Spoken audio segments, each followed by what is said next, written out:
orang-orang Islam yang lemah juga disiksa, disakiti. Kanjeng Nabi gak tega. Kemudian Kanjeng Nabi memerintahkan sahabat itu untuk hijrah ke tanah Habasyah.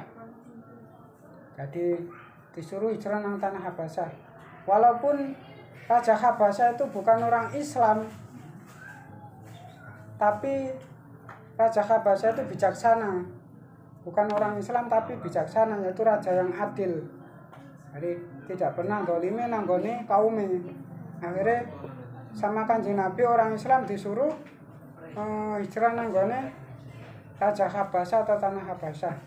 Nah itu berjumlah 10 orang, kemudian 5 seorang perempuan atau 5 perempuan 10 laki-laki. Itu diperintah oleh Kanjeng Nabi untuk ke negara Habasyah. Yaitu adalah setelah hijrah ke negara Habasyah, yaitu 3 bulan setelah 3 bulan kemudian kembali lagi ke Mekah atau nanggone sebelum hijrah.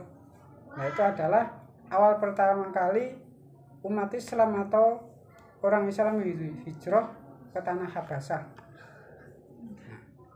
Itu pertama kali terjadinya orang Islam itu hijrah di tanah Habasyah. Nah, ketika orang Islam itu hijrah ke tanah Habasyah, kemudian orang Quraisy itu mengetahui, kemudian orang Quraisy itu mendatangi Raja Habasyah dengan membawa hadiah. Yes. Membawa hadiah atau mas-masan, bopola itu dibawa ke Raja Habasyah, meminta supaya orang Islam itu dikembalikan, disuruh menyerahkan kepada orang Quraisy. Tetapi Raja Habasyah tidak mau, tidak menyerahkan orang Islam. Setelah Kanjeng Nabi membacakan awalnya surat Maryam, kemudian Raja Habasyah itu masuk Islam. Kemudian masuk Islam beserta dengan punggawa-punggawane juga masuk Islam. Nah, disekseni oleh kaum-kaumnya. Nah, itu setelah Kanjeng Nabi membacakan surat Maryam atau awalan surat Maryam, baru Raja Habasyah itu masuk Islam. Jadi menerima ajakannya Kanjeng Nabi.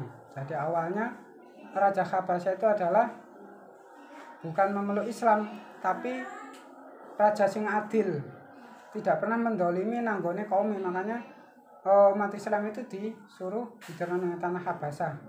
Dan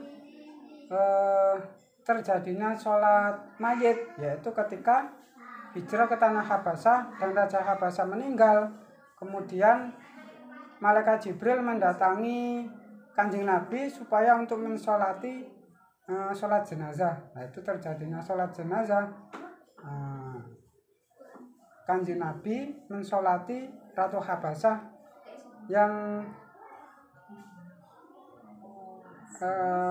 awal atau pertama kali terjadinya hijrahnya Islam. Jadi terjadi hijrah Islam yang pertama kali. Nah, kemudian Raja Habasyah meninggal. Kanjeng Nabi disuruh untuk mensolati oleh Malaikat Jibril. Untuk mensolati Raja Habasyah, diperintahkan Allah SWT untuk mensolati sholat jenazah. Itu baru sejarah terjadinya sholat jenazah.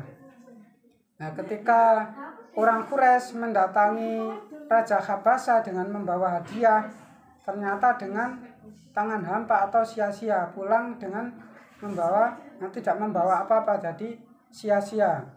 Jadi meminta kepada Raja Habasyah untuk menyerahkan orang Muslim atau Kanjeng Nabi, tapi tidak diserahkan oleh Raja Habasyah. Nah, akhirnya orang Quraisy itu pulang dengan tangan hampa, tanpa membawa orang Islam. Makanya ketika seseorang menjadi penguasa itu harus berhati-hati ketika didatangi atau tadi penguasa atau tadi tokoh di masyarakat, kemudian didatangi seseorang dengan membawa hadiah. Nah itu harus berhati-hati, bahwa hadiah itu adalah melemahkan. Jadi melemahkan hati. Ketika seseorang dikasih hadiah, diiming-iming hadiah, nah itu biasanya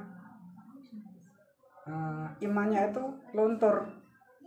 Nah, jangan sampai ketika menjadi punggawa atau menjadi tokoh di masyarakat, kemudian ada orang yang ngasih iming-iming hadiah atau hibah, maka itu harus hati-hati. Jangan mudah untuk menerima, karena itu melemahkan hati.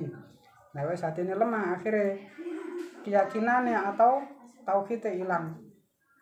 Hanya guru-guru kita atau sesepuh kita itu berpesan, jangan kamu tukar keyakinanmu atau agamamu dengan duniawi atau dengan harta. Jadi tetap harus berpegang teguh nang agama, tetap njogo tauhid ning gone awake jerone atine awake dhewe. Jadi seperti Kanjeng Nabi dan para sahabat memperjuangkan agama Islam itu juga mati-matian. Jadi demi tersebarnya agama Islam, demi kejayaannya agama Islam sampai saat ini lah itu Kanjeng Nabi bertempur mati-matian. Jadi kita sebagai generasi penerus, sebagai warasatul anbiya harus berpegang teguh pada agama dan selamat dunia akhirat. Nah, setelah hijrah mengenai negara Habasah, selang 3 bulan baru kembali ke negara asal.